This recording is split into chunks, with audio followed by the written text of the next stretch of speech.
Wholesaling, lease options, marketing mastermind. Good morning, everybody. Gil here, and if you can hear me clearly, please go ahead and confirm in the GoToWebinar control panel. We'll just do some mic tests here. Make sure you can hear all the other panelists.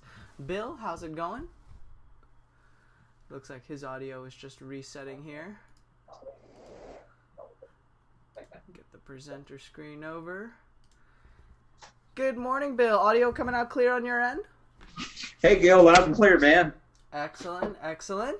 How are things going over there from a marketing standpoint? Are you guys getting as much response rate these days on any of your campaigns?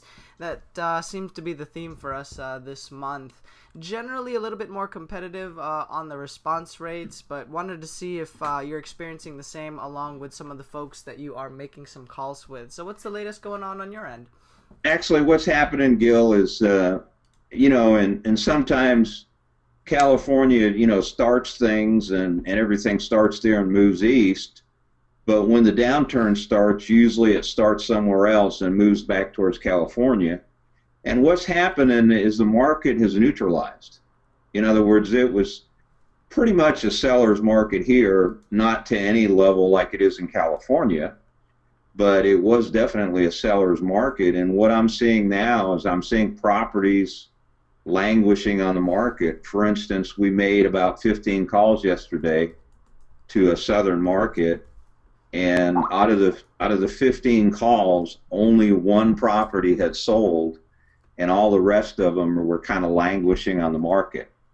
And we're kind of finding the same thing here, is that properties are, except in a couple of circumstances, like there's 10 categories of pricing in our area, and out of the 10 categories, only 2 of them were doing well, and the rest of them were kind of languishing on the market. So what you're seeing is you're starting to see a little bit of a change in the marketplace where things are, it's not a buyer's market yet, but it's kind of neutralized. And I think in our area, it's after the middle of August, and in your area, it's after the middle of September, after the kids go back to school, you're going to start to see a change in the marketplace. And then after the elections in November of this year, the Fed's probably going to make additional adjustments on money and start pulling back some of the money that they're buying the bonds with.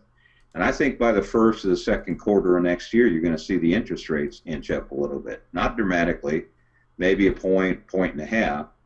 And you're going to start to see the market normalize there in California as well. Because the other thing that's happening is a lot of the hedge funds are pulling out of the marketplace.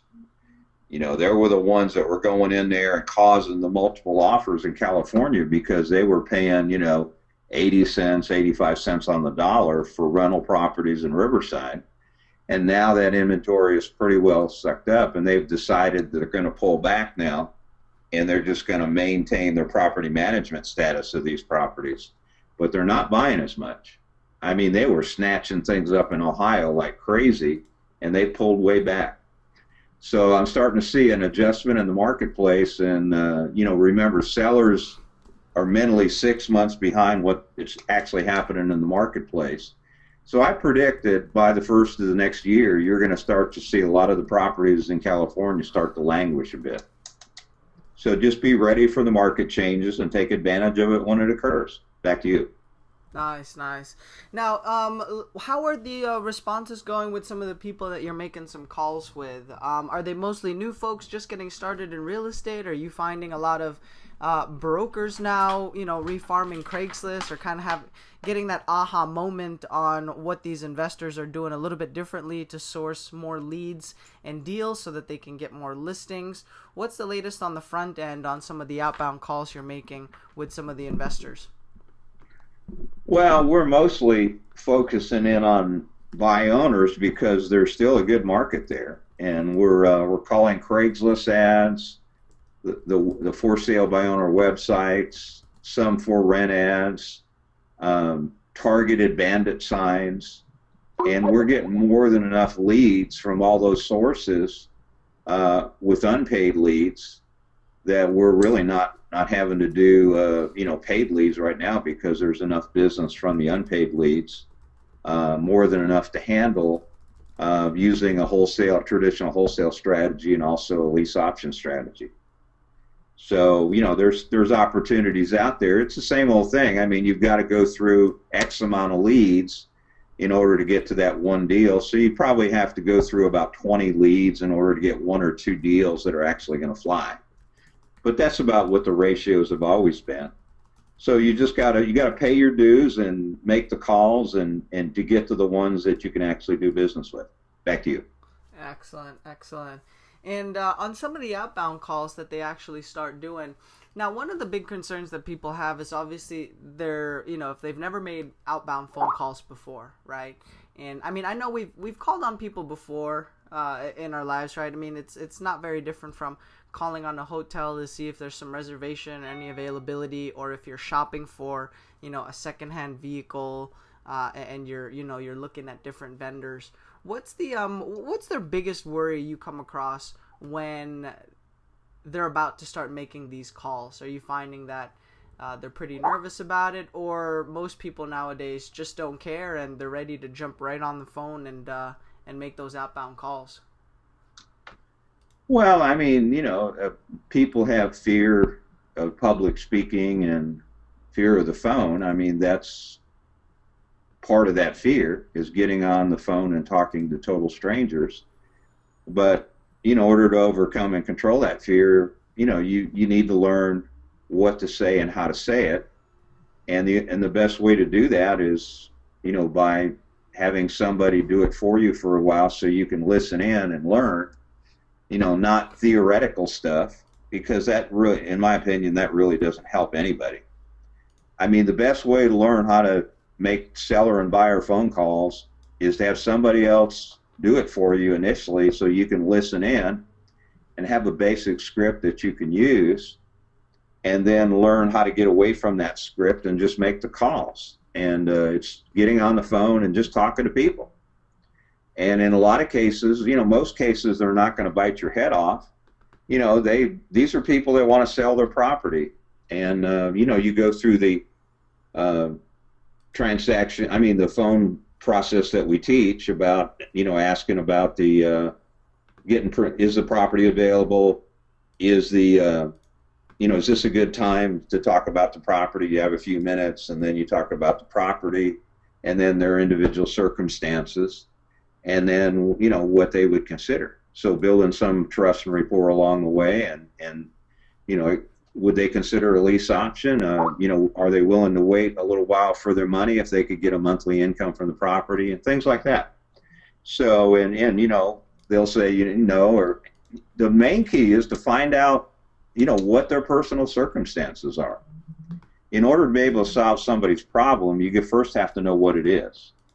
And so if you can build enough rapport and trust with the seller and find out what their situation truly is, now you can reach into your toolbox and solve their problem. And your income is in direct proportion to your ability to solve problems with buyers and sellers.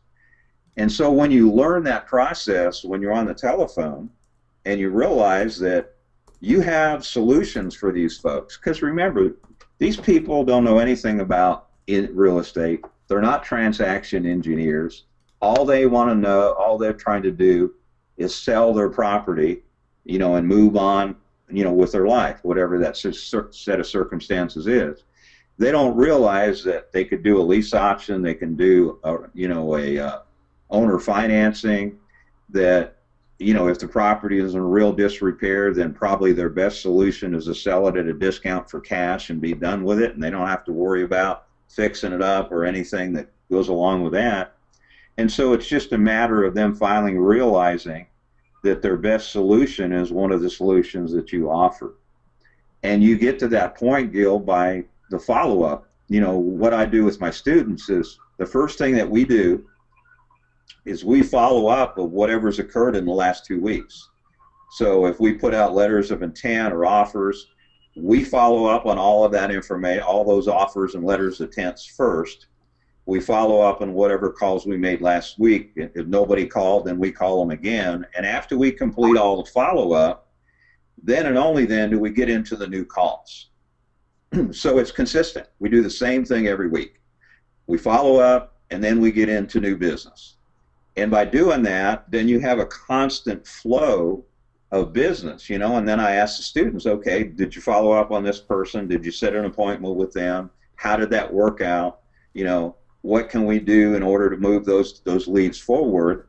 And so once we complete all that, it might take us 30 minutes to an hour to do all the follow-up, and then we'll get into the new business. And that way, they can see that we're accomplishing things, and they can see that they're moving forward in their business and on their leads, and and deals are starting to close. I mean, we're starting to put things under contract. We're doing all the necessary things that we need to do.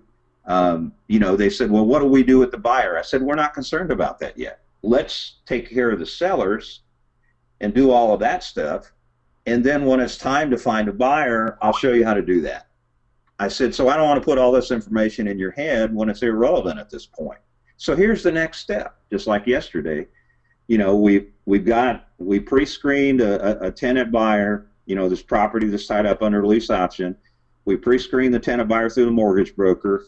She's run the background and credit as well. They have an application, a rental application that's been pulled. And so the next step is to go ahead and present everything to the seller and get the seller's green light on the tenant buyer. And then we'll prepare, the next step after that will be to prepare the final agreements and run it by the attorney that she's picked. And so those are the next steps that we're going to do. And so now she understands all that because we've gone through the rest of the process, and now we're doing the steps in sequence. And she's understanding the business and everything that needs to be done. And what's happening is now when she gets on the phone, she's a lot more confident because she knows what to do and how it's done. And so when a seller pops up with an objection and says, well, how do I know that these tenant buyers are not going to tear up my property or not pay me? And now she can say, well, that's a great concerning question. Let me answer that for you. And here's all the things that we do to make sure that we can eliminate that possibility as much as possible so that doesn't happen. We pre-screen the tenant buyer through the mortgage broker, background checks, and all the other things that we do. And when the seller realizes that, and then when you tell them that we present all that information to you and you get to make the final decision, Mr. and Mrs. Seller, does that work for you? Absolutely. If we get to make the final decision, we're ready to move forward. And that's how you mitigate the fears on the phone, and you're able to move your students forward, and they can now see the big picture, and they can understand how important it is to consistently make the phone calls, and that they have information that the sellers don't have, and they can help those sellers. And so they have a whole different attitude when they get on the phone once they understand the process and how the business works. Back to you, Gil.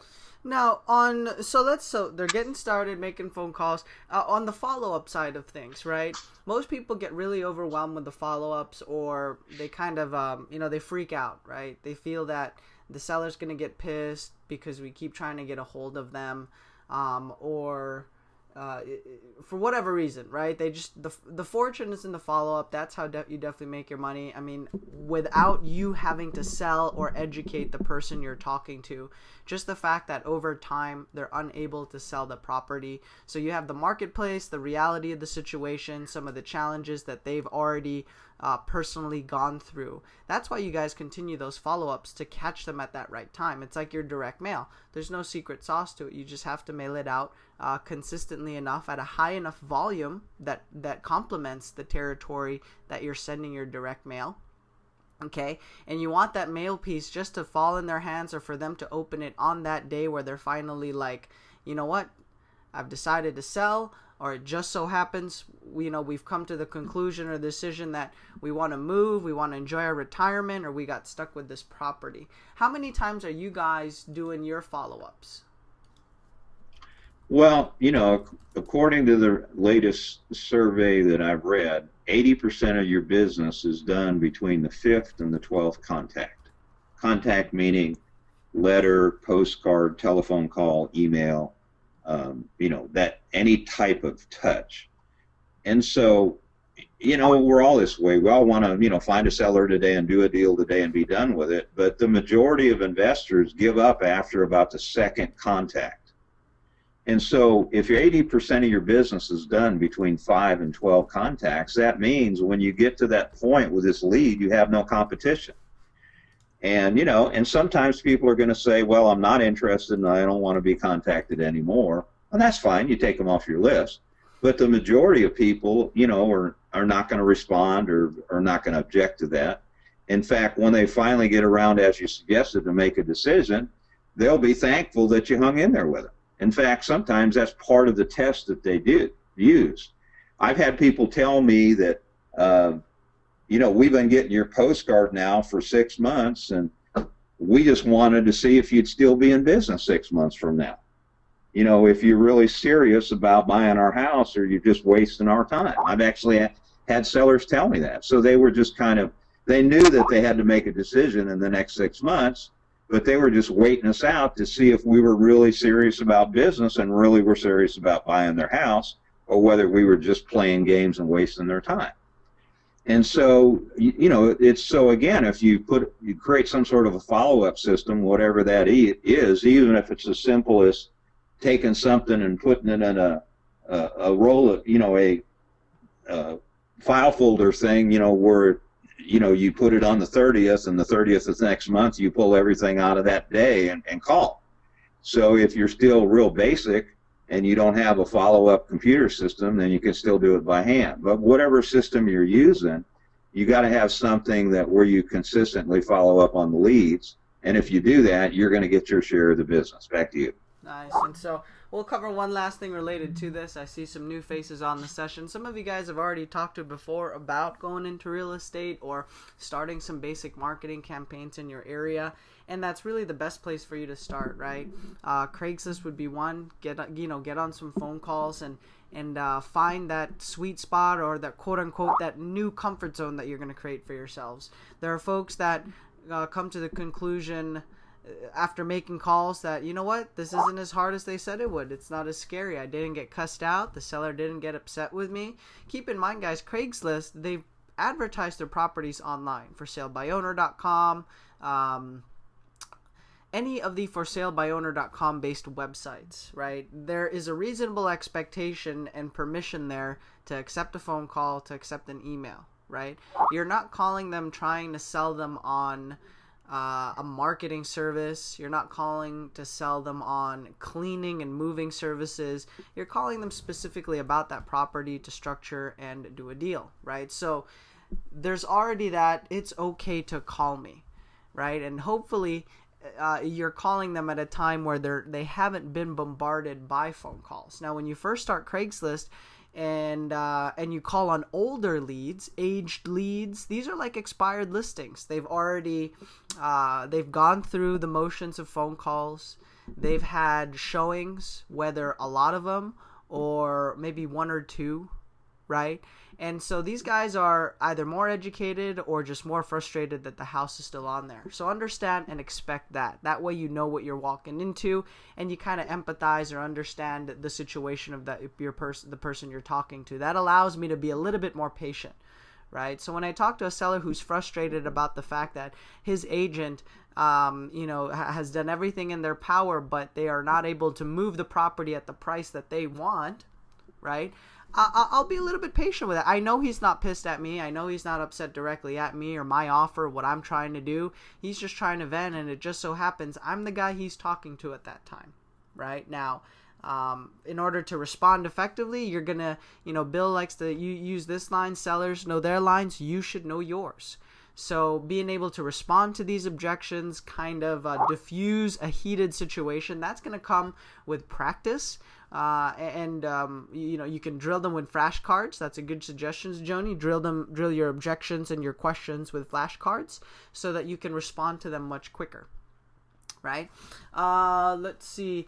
Bill, do you guys set a goal in terms of how many phone calls you guys want to make? Is it a volume that you try to push for in 1 hour, or do you just want the person to get to talk to maybe one or two homeowners that they can start pre-screening or just being able to ask some questions? We like to talk to at least 5 people, if at all possible, live. That means not people that you left messages for. Actually make 5 touches with live sellers. Sometimes that's not always possible, because if we had 15 leads set up and 13 of them were not home, then we just left messages and talked to 2 people. But our goal is at least 5 people every time we have a session. And if you're going to Craigslist and putting out a limited amount of bandit signs, if that's allowed in your area, doing the for sale by owner websites, and if you're in a smaller market, checking the local paper and stuff like that to see if there's anything there, and then of course Craigslist. Unless you're in a super hot market, there should be enough leads there to go ahead and be able to make at least 4 or 5 phone calls to live sellers. So that's kind of our goal. Nice. Now, normally, like, let's say I'm starting, if I'm starting with somebody brand new, we'll focus on, if it's their very first day, I'd like for them to be able to get a hold of somebody on the phone in the back of my mind, right? Like, I'd love for them to just be able to ask a question. For some people, that is a major breakthrough. Okay, being able to ask them, what do you think the house is worth? Is that the least you would accept on a property, right? Some of these transition lines are like milestones, and it blows people's minds away how we would have the audacity to ask that, or just be comfortable asking that. And truth be told, those are questions that need to be asked in order to structure a win-win deal. And you have to bring that confidence, and even if you are a little bit shaky, you still have to be able to ask those questions, because like Bill said, from a seller standpoint, these are some of the things that they would look for. It's a qualification process. It's a test, right? And they may sound a little bit hesitant to answer your questions, but these are the people that move forward, right? Because they can see that, okay, you know what? This is the guy or the girl or the lady that has the stones and the professionalism to, kind of reel me in, stop me from complaining and whining about my property, and is focusing on a solution to get this done, right? Even if you sound shaky over the phone, that's absolutely okay, right?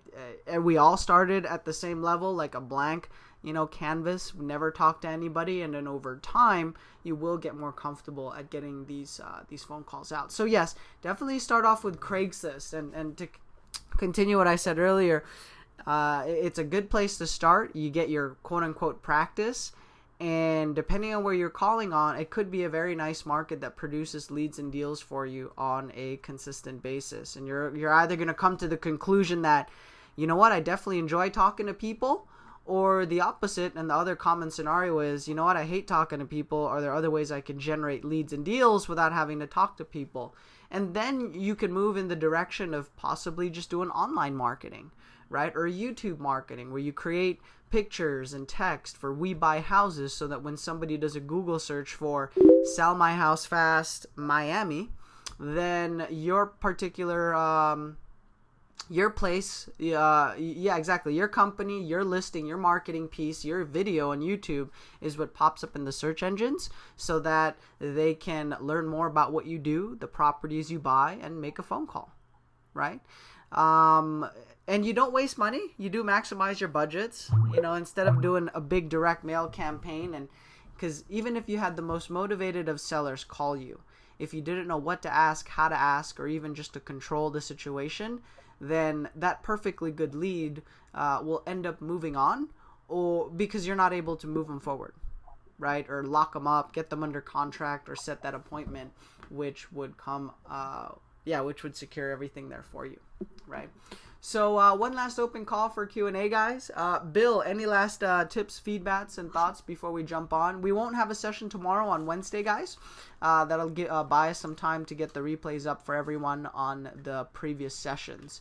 Bill, any last feedback and thoughts for the group before we jump off? Yeah, one of the things that folks might want to do when they're making phone calls, this is for their own edification, and and then you got to know the laws in your state as well. But here we can do it because it's a one-party state. But record some of your phone calls for your own listening pleasure. And you'll see how you're doing instantly. You'll hear, if you're listening to some of the recordings of you actually talking to live sellers or buyers, you're going to see, where you need improvement, and you're going to see where you lost the deal, or where you did a great job and got that seller to move forward as a viable lead. And so you're going to learn from both types of calls by simply listening to yourself, as painful as that is when you first get started, and see where you can improve, or someone else, your coach that's working with you, can listen to the calls and say, well, right there you kind of lost the seller. They put up a mental block right there, and that kind of ended the conversation. Instead of you saying this, you could have said that, and you probably would have got better rapport, and you would have been able to move the lead forward. That's the way that you learn, and that's why we suggest that you get started out with Craigslist and the For Sale by Owner sites, because it gives you the opportunity to practice on free leads so that you get comfortable talking to sellers and buyers. And then when you have a comfort level and you start to be productive in doing that, now you're ready to go ahead and do pay-per-click ads and direct mail and things like that, because you're going to be a lot more productive on the leads that you're paying for, and you're going to be able to effectively move those leads forward to transactions, because now you know exactly what to say and how to say it. Back to you, Gil. Nice. All right, guys. So with that, no session tomorrow. I'll make sure GoToWebinar's link for Wednesday is deactivated. So if you do try to open the session tomorrow, it will indicate the next session is on Thursday. It's definitely worth checking out that waiting screen sometime. You just want to verify that the date of the next session is the date that you're actually seeing, is quote-unquote today's date, right? So we'll see you guys first thing on Thursday.